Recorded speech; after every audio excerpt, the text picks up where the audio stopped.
तो बच्चों हिंदी किस किस को आती है? मुझे नहीं सर, इससे नहीं आती, मुझे आती है। मुझे मुझे सर आपको पता है इन दोनों को नहीं आती, मुझे आती है, आपको पता ही है। हाँ तो बोर्ड पर आओ, बताओ बताओ बताओ। निकम्मो निकम्मो सर बोलना आता है क्या? बोर्ड पर आके बताया करो। आसनार किसे कहते हैं बताओ? आसनार आगे क्या आता है? आ गुड आ। सही जवाब से क के बाद क्या आता है? क के बाद ख गुड जी ख। ख ख ख। हाँ ख आएगा, ख आएगा। हाँ सही बात है। अब हिंदी तो सब बात है, तो चल तो बता। व्हाट इज योर नेम, इसको हिंदी में क्या कहेंगे? What is your name?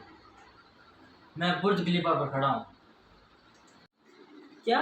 What is your name बुर्ज खलीफा पर खड़ा हूँ, इसका ये मतलब है? अबे तू खड़ा, तू बता। My school is very big, इसके हिंदी हिंदी में ट्रांसलेट कर, फटाफट कर। My school is very big. 2 minute. मैंने मेरे स्कूल को ब्लास्ट कर दिया। क्या इसका मतलब? ये मैंने मेरे स्कूल को ब्लास्ट कर दिया। तुम ना, तू खड़ो, तू कितना बहुत इंटेलिजेंट इंटेलिजेंट क्यों तू बता खड़ा हो। माई हिंदी इज वेरी गुड, इसका मैं हिंदी इंग्लिश में ट्रांसलेट कर, फटाफट कर। बस कुछ इतना आसान भी था तुम देखो। मेरी हिंदी बहुत ही गंदी है। अरे तारीफ मत करना गुरुजी। वाह वाह, क्या ट्रांसलेट किया है तेरी। नहीं नहीं नहीं गुरुजी।